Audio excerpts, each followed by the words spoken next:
The Dean of the School of Engineering at the Delta State Polytechnic, Otefe-Oghara, Dr. Luxin Avua, has emphasized the need for a strategic shift toward local production as a pathway to reducing poverty. He spoke on Thursday when he delivered the institution's fourth inaugural lecture. Vanessa Oromena Ahon reports. Omidi's lecture was titled Pieces to Peace in Redesigning Nigeria, Combating Poverty Through Design and Manufacturing by Local Content Initiative.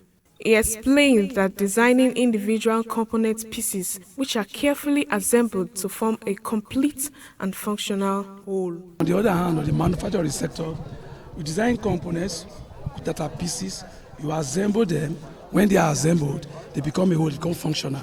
By so doing, we are able to put pieces and to piece, because it is the piece at the output expression of those pieces, and that is what manufacturing and economic development are.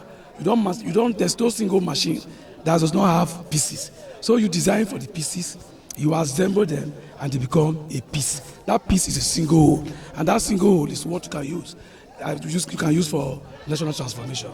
That is just the basis. It further said Nigeria must begin by strengthening its educational sector through proper training and skill development to prepare citizens for deployment into industries.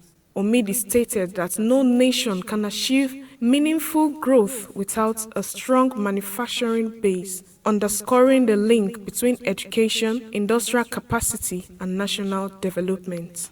First of all, develop the educational sector, where you can train people, where those persons will now be deployed to the industry.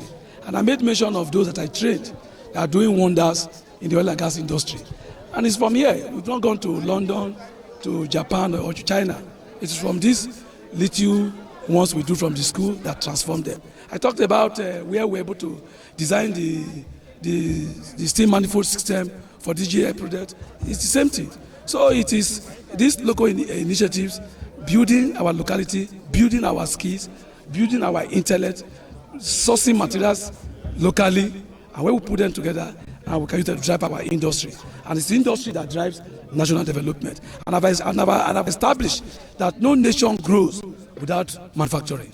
Director of the Delta State Polytechnic, Otefe-Oghara, Professor Emmanuel Ofofobiri, noted that the inaugural lecture underscores this fact that national development requires not only abundant natural resources, but also well-developed human capital. You heard from the inaugural lecturer, where he talked so much about his engineering feat, what he has discovered, and what technology engineering could do for the nation.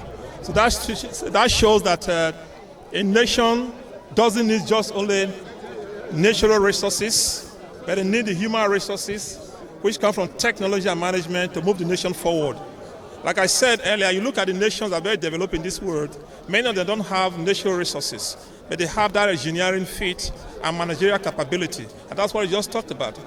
You wouldn't have known that they participated in several feats in the construction of the Osubi airport. So he's a wonderful engineer of international repute.